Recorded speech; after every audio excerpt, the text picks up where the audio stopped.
दुनिया की पॉपुलेशन अब 800 करोड़ हो चुकी है, जिसमें से दुनिया की मोस्ट पॉपुलेटेड कंट्रीज है China, India and America. And दोस्तों, India is the fastest populated country in the world. Current scenario में हम चाइना से सिर्फ 4 करोड़ आबादी की दूरी पे हैं। अभी पूरी दुनिया में मर्दों की आबादी है 397 करोड़ की, जो कि टोटली 50.42% की रेशियो को एक्वायर करता है, और फीमेल की पॉपुलेशन है 390 करोड़ की, जो कि इनहेंस करता है 101 लड़कों पे 100 लड़कियां। मतलब बचे हुए एक लोग हमेशा सिंगल रह जाएंगे।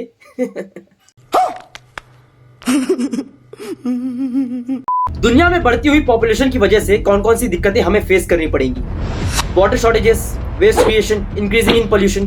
क्या ये सारी चीजें हमारे फ्यूचर डेज में हमें लाइफ टाइम, मतलब हमारे आने वाली पीढ़ियों को ये सारी दिक्कतें हमेशा फेस करनी पड़ेंगी? तो इस सवाल का जवाब जानने के लिए इस वीडियो को एंड तक देखो दोस्तों। Our world today has become home to 8 billion people. 8 billion. Report के अनुसार साल 2030 तक दुनिया भर की आबादी करीब 8.5 अरब और 2050 तक 9.7 अरब हो सकती है। India will surpass China and become the world's most populous country next year, according to the UN.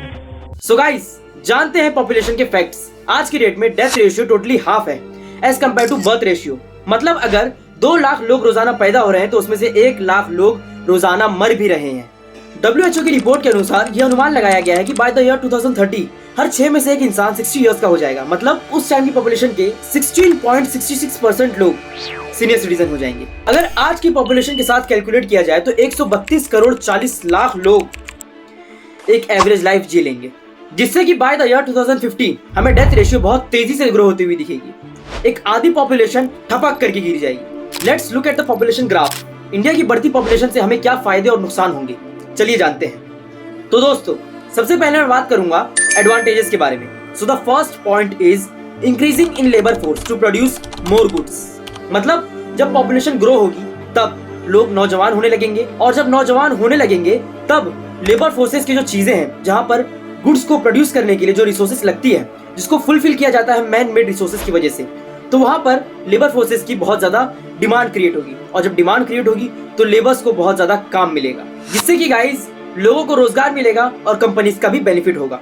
And the second point is filling labour forces in NHS and agricultures. देश की इकोनॉमी बढ़ते हुए लोगों ने एग्रीकल्चर्स को छोड़ ही दिया है। मतलब आज से 30 साल, 40 साल, 50 साल पहले जो खेती किया करते थे, जो फार्मर्स हुआ करते थे, वो अपने बच्चों को शहर भेज दिया करते थे पढ़ाई करने के लिए, और जब उनके बच्चे पढ़ लिख करके एक रेप्यूटेड जॉब पा लिया है, गवर्नमेंट जॉब कर लिए, तब वो अपने बच्चों को भी पढ़ा रहे हैं और बाहर किसी रेप्यूटेड कंपनी में भेज रहे हैं जॉब करने के लिए, और फिर यही चीजें बढ़ती जा रही है। तो लोगों ने अपनी पुरानी चीजों को, एग्रीकल्चर टाइप्स को छोड़ दिया है। तो इस वजह से उस तरीके के जो काम है लोगों ने उसे करना ही छोड़ दिए हैं। तो यहाँ पर भी एक बहुत बड़ा गैप देखा जा सकता है दोस्तों। तो इसको फुलफिल करने के लिए भी हमारी जो मेजॉरिटी पॉपुलेशन होगी उसमें से कुछ लोग ऐसे कुछ कामों में भी अपना काम करने लग जाएंगे।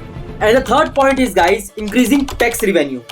यहाँ पे गवर्नमेंट को बहुत ज्यादा फायदा होगा। जैसे कि आज इंडिया की इकोनॉमी तीसरी सबसे बड़ी इकोनॉमी है, लेकिन ऐसा कैसे? इंडिया की जो करेंसी है वो USD से बहुत ज्यादा कम है, 82 रुपीज समथिंग कुछ है अभी, लेकिन फिर भी इंडिया की इकोनॉमी इतनी ज्यादा कैसे है? क्योंकि दोस्तों यहाँ पे बहुत ज्यादा पॉपुलेशन है, और जहाँ पे पॉपुलेशन है वहां पे बहुत ज्यादा बिजनेसेस है, और जहाँ पर लोग कमाते हैं तो वहां पर लोग टैक्स भी भरते हैं, और जब टैक्स भरते हैं तो गवर्नमेंट को जाता है, तो इस वजह से इंडिया की इकोनॉमी इतनी ज्यादा ग्रो हो गई है। तो guys the fourth point is more purchase will create.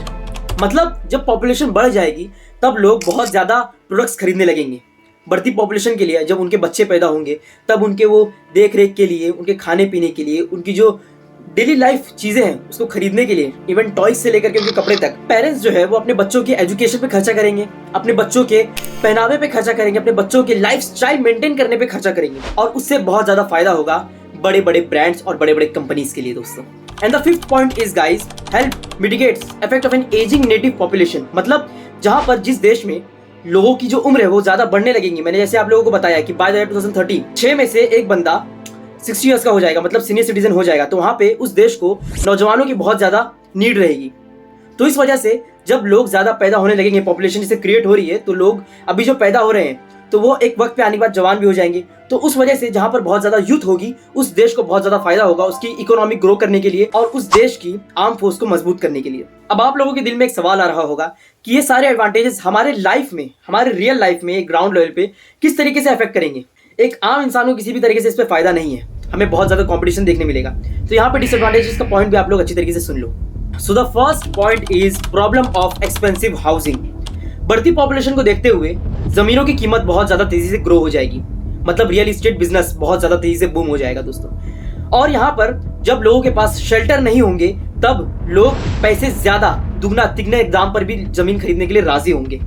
तो उस वक्त जो घर की कीमत होगी वो दुगनी तिगनी दाम से बढ़ती देखने मिलेगी उस कंट्री में, जैसे कि आज हमें मुंबई, दिल्ली, कलकत्ता जैसे शहरों में देखने मिल रही है। तो इस वजह से इंडिया की हर एक जगह पे हमें एक्सपेंसिव हाउसिंग की प्रॉब्लम देखने मिलेगी in future days. And guys, the second point is pressure on public services in high populated areas. यहाँ पर दोस्तों पब्लिक सर्विसेज जो होती है, जो गवर्नमेंट से हमें मिलती है, उस वक्त चीज़ों को एनालाइज करना और हर एक तक उस सर्विसेज को प्रोवाइड करना ये बहुत ज़्यादा मुश्किल हो जाएगा, क्योंकि उस वक्त बहुत ज़्यादा पॉपुलेशन क्रिएट हो जाएगी। तो यहाँ पर इन सर्विसेज पे भी बहुत ज़्यादा इफेक्ट देखने मिलेगा इन फ्यूचर डेज में, अगर पॉपुलेशन इसी तरह से ग्रो होती हुई दिखेगी तो। So guys, the third point is resources being used up rapidly. जैसे कि आने वाले वक्त में बहुत ज़्यादा पॉपुलेशन क्रिएट होगी तो बहुत ज़्यादा कंपटीशन भी क्रिएट होगा, बहुत ज़्यादा पोल्यूशन भी क्रिएट होगा। तो उस वक्त जो भी चीज़ें मार्केट में आएगी उस चीज़ों को लोग खरीदने भी लग जाएंगे, और चीज़ें जो रिसोर्सेज जो यूज होती है इंसानों के लिए रोजाना डेली बेसिस पे, वो बहुत जल्दी खत्म होने देखने मिलेंगे आप लोगों को। And guys, the fourth point is pressure on green belt lands. जो भी जंगल, फॉरेस्ट एंड नेचुरल रिसोर्सेज है वो बहुत तेजी से कट होने लग जाएंगे लोगों को लैंड प्रोवाइड करने के लिए। जिस देश में बहुत ज्यादा पॉपुलेशन क्रिएट हो चुकी है उस देश में लैंड्स की बहुत ज्यादा डिमांड क्रिएट हो जाएगी। और यहाँ पर हमारे इंडिया में बाकी की most populated countries like China और अमेरिका के मुकाबले बहुत कम जमीन है, बहुत कम। तो इस वजह से हमें हमारे ग्रीन बेल्ट लैंड्स को कट ऑफ करने पड़ेंगे लोगों को लैंड प्रोवाइड करने के लिए। एंड गाइस, अब हम लोग बात करेंगे इसके सोल्यूशन के बारे में। अगर हम इस चीज का सोल्यूशन लोगों से पूछे या इंटरनेट से पूछे तो सब बस खाली यही जवाब देंगे कि फैमिली प्लानिंग करो, बच्चे कम पैदा करो, शादी मत करो, बच्चों को अडॉप्ट करो, and there are some biological and scientifical ways to have a baby by donating your sperms. I don't believe in all of this shits, क्योंकि दोस्तों किसी भी कंट्री को बढ़ती पॉपुलेशन को ध्यान देते हुए अपनी फैसिलिटीज को डेवलप करना चाहिए, ना कि ऐसे फालतू के बायोलॉजिकल सजेशंस देने चाहिए। See, human is an innovative creature of Allah subhanahu wa ta'ala. He has given us the ability, strength, mind and power to manage and control everything at any situation. So guys, आने वाले वक्त में हमारे India को एक बहुत बड़ी problem face करनी पड़ेगी। ये वही प्रॉब्लम है जहां पर मैंने डिसएडवांटेजेस पॉइंट के सबसे पहले पॉइंट को डिस्कस किया था, जमीन की प्रॉब्लम। हमारे देश के पास उतनी जमीन नहीं है। यहाँ पर मैं बहुत अच्छा एग्जांपल देना चाहूंगा।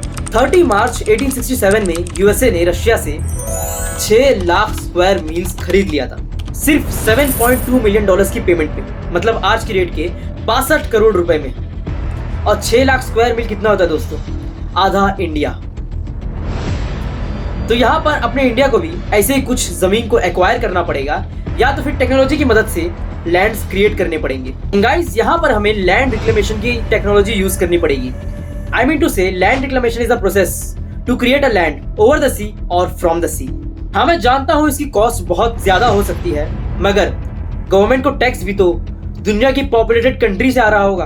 तो यहाँ पर इस प्रोसेस को यूज करने से हमें जमीन की दिक्कतें नहीं देखने मिलेंगी, जिससे कि बहुत ज्यादा टैक्स रेवेन्यू जनरेट होगा और लोगों को बहुत ज्यादा रोजगार मिल पाएगा और नए नए स्टार्टअप्स, नए नए बिजनेस फाउंड हो पाएंगे हमारे इंडिया में, जिस वजह से हमारा इंडिया जो है वो शायद अमेरिका जैसी कंट्री को भी रिप्लेस कर सकेगा इन फ्यूचर डेज, क्योंकि हमारे पास एक बहुत बड़ी पावर होगी, वो पावर होगी पॉपुलेशन की।